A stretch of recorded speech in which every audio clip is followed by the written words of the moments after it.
December 23, 2015, at 3:30 in the afternoon, an operator at a Ukrainian power company watches his cursor move across the screen, and he is not touching the mouse. Circuit breakers begin opening, 1 substation, then 5, then 30, and when he reaches for the keyboard, nothing responds. Outside, in sub-zero temperatures, 230,000 people are losing heat, hospitals are switching to diesel, and water pumps are stopping. The company's statement called it a power failure, but the US government's forensic report called it something else entirely. And what it was called, and who was never charged for it, is the reason this episode exists. The detail the official investigation quietly buried is this: the attackers had been inside that network for 6 months before they touched a single breaker, not to steal data, but to learn the grid. This is not a story about Ukraine.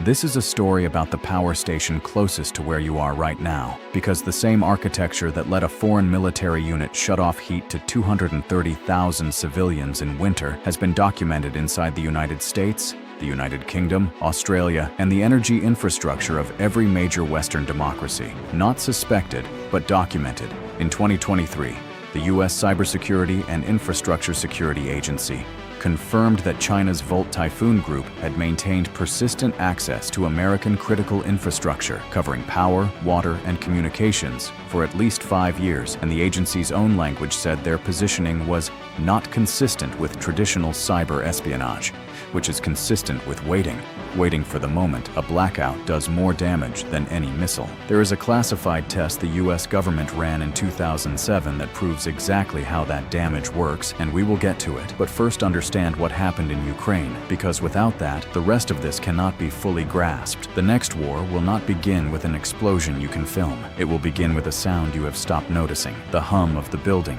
the refrigerator, the fan, and then silence. The Ukraine attack of December 2015 is the foundational document of modern grid warfare, not because it was the largest, but because it was the first publicly confirmed case where a foreign state actor successfully weaponized a civilian power grid remotely, precisely, and on a deliberate timetable. At 3:30 p.m. on December 23rd, operators at Prikarpaty Oblenergo watched their cursor move without their hand. Breakers opened across 30 substations, and 230,000 customers lost electricity in December in Ukraine, and the timing was not coincidental. A grid attack in August is an inconvenience, but a grid attack in December, in a country that depends on centralized electric heating, is a humanitarian crisis, and the attackers knew that.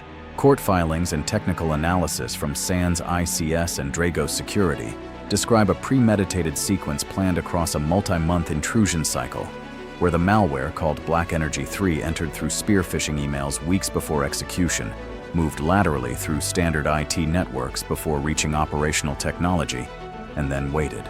The group behind it was designated Sandworm, and in 2020, a US Department of Justice indictment linked Sandworm to Unit 74455 of the Russian GRU military intelligence, the same unit the indictment connected to attacks on the 2018 Winter Olympics, French elections, Georgian infrastructure, and the NotPetya malware deployment, which caused an estimated $10 billion in global economic damage from a single operation.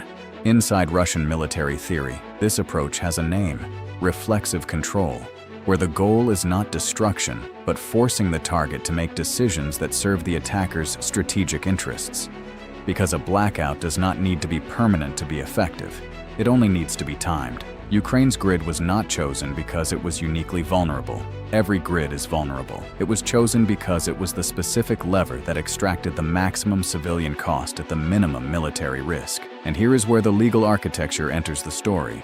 Because what happened in Ukraine was not technically a war crime, since the legal frameworks governing civilian infrastructure contain exceptions broad enough to swallow almost any attack scenario, and those exceptions are not accidents.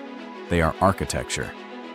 The International Committee of the Red Cross considers attacks on electrical infrastructure serving civilian populations a violation of the principle of distinction, but that principle contains a qualifier: dual-use infrastructure, meaning infrastructure that serves both military and civilian purposes can, under the same framework, be considered a legitimate military target.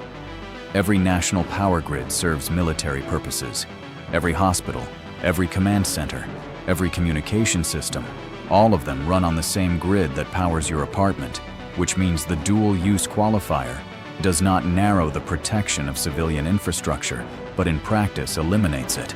And the state actors who target grids have spent 20 years quietly lobbying to keep that qualifier exactly where it is. The United States is not exempt from this architecture, because in 2010, the US and Israel deployed Stuxnet against Iran's Natanz centrifuge facility, the first publicly confirmed cyber weapon against physical industrial infrastructure, and the precedent it established, documented by German control systems analyst Ralph Langner, and later acknowledged indirectly by former CIA Director Michael Hayden, was that critical infrastructure is a valid target if the strategic objective justifies it. Every state actor with a sophisticated cyber program drew the same conclusion, from China's Volt Typhoon to Russia's Sandworm, to Iran's IRGC cyber units, to North Korea's Lazarus Group. 4 separate actors, 4 separate doctrines, one shared operational conclusion. American utilities spent approximately $7.3 billion on cybersecurity in 2022, according to Edison Electric Institute data, and the same year the energy sector logged an estimated 101 cyber attack attempts per week, with the investment real and the gap real. And that gap exists because the regulatory framework governing utility cybersecurity, specifically NERC-CIP, the North American Electric Reliability Corporation's Critical Infrastructure Protection Standards, is developed through an industry-led process where the entities being regulated write the standards. Between 2010 and 2022, NERC assessed more than $40 million in fines for violations, while the U.S. energy sector generated approximately $450 billion in revenue annually over the same period, and the math is the story. But the full mechanism, the specific technical architecture that turns this regulatory failure into a weapon, was demonstrated in a classified test that most people have never heard of. In 2007, a team at Idaho National Laboratory fired up a diesel generator. Then they destroyed it, without touching it. No explosion, no physical breach. They sent a command through the control system that forced the generator to operate out of phase with the grid. The mechanical stress from rapid out-of-phase reconnection tears a generator apart from the inside. They filmed it. The government classified it immediately. The video leaked to CNN. The Department of Homeland Security confirmed it was real. The vulnerability it demonstrated, labeled Aurora in classified documentation, affects an estimated 53,000 substations across the United States alone. That figure comes from a subsequent analysis by former FRC Commissioner John Wellinghoff, cited in a 2014 Wall Street Journal investigation. 53,000 substations, vulnerable to a documented attack method. Since 2007, not one has been mandatorily retrofitted.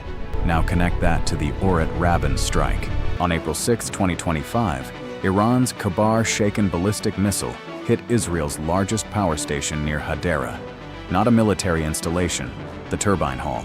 The Kabar-Shaken has a circular error probable of approximately 30 meters, fired from over 1,400 kilometers away. Iranian engineers did not aim at the cooling towers. Cooling tower damage is repairable in weeks. They aimed at the turbine hall. Turbine hall damage extends an outage to months. The distinction between those two targets is the difference between a message and a removal. Prior ballistic missile doctrine aimed at general area denial, hit the region, disrupt the system, except imprecision. The Kabar-Shaken sequences destruction the way a surgeon sequences an operation. First the generation, then the transmission, then the distribution. Each strike timed to prevent repair completion before the next one arrives. Right now, as you watch this, the same pre-positioning documented by CISA for Volt Typhoon sits resident inside the infrastructure of every major industrial democracy. The access does not require a missile. It requires a command, and the access already exists. In 2013, snipers attacked Pacific Gas and Electric's Metcalf substation in California. Not hackers. Human beings with rifles who fired into the cooling systems of 17 transformers over 19 minutes. No one was arrested. The fine for physical security failures, $0. PG&E's profit that year, approximately $800 million. The institutional response was a new reliability standard requiring physical security assessments, not upgrades. Assessments. That distinction between assessment and mandatory remediation is the specific regulatory gap that the Edison Electric Institute has spent documented resources maintaining. Open Secrets records show the EEI spent $19.2 million on federal lobbying between 2010 and 2020. The researchers who published on Aurora, the journalists who documented Metcalf, the CISA analysts who named Volt Typhoon. None of them were suppressed. Volt Typhoon's tactics. The disclosure was permitted. What was not permitted was mandatory action as a response to the disclosure. That gap is the most consequential regulatory failure in the history of critical infrastructure security. And it is the same gap that every state actor with a grid targeting doctrine has been studying for 2 decades. Since 2015, documented grid attacks have targeted Ukraine, the United States, Israel, the United Kingdom, Denmark, Australia, and multiple Gulf states. Russian GRU Unit 74455, Chinese Volt Typhoon, Iranian IRGC cyber units, North Korean Lazarus Group, different actors, not coordinated, but all reaching the same operational conclusion independently. The power grid is the highest leverage target in modern conflict. No army required, no declaration required. The industrial control system security market was valued at $22 billion in 2023, projected to reach $44 billion by 2030. The market grows precisely as the threat it addresses grows. The energy transition multiplies the attack surface further. Every smart inverter, every distributed battery, every grid-connected renewable endpoint. The countries quietly winning this hidden war are not building harder centralized targets. They are building systems that survive without the center. Estonia, Taiwan, the US military, islanding capability at more than 150 bases, allowing complete disconnection from the civilian grid during an attack. Survivable fragmentation is the strategic answer to cascading destruction. Whether it arrives fast enough is the question the 53,000 Aurora vulnerable substations cannot answer. The question the regulatory framework that produced 0 mandatory retrofits and 0 arrests cannot answer. 4 million people in Tel Aviv lost power in a conflict with no formal declaration and no agreed rules of engagement.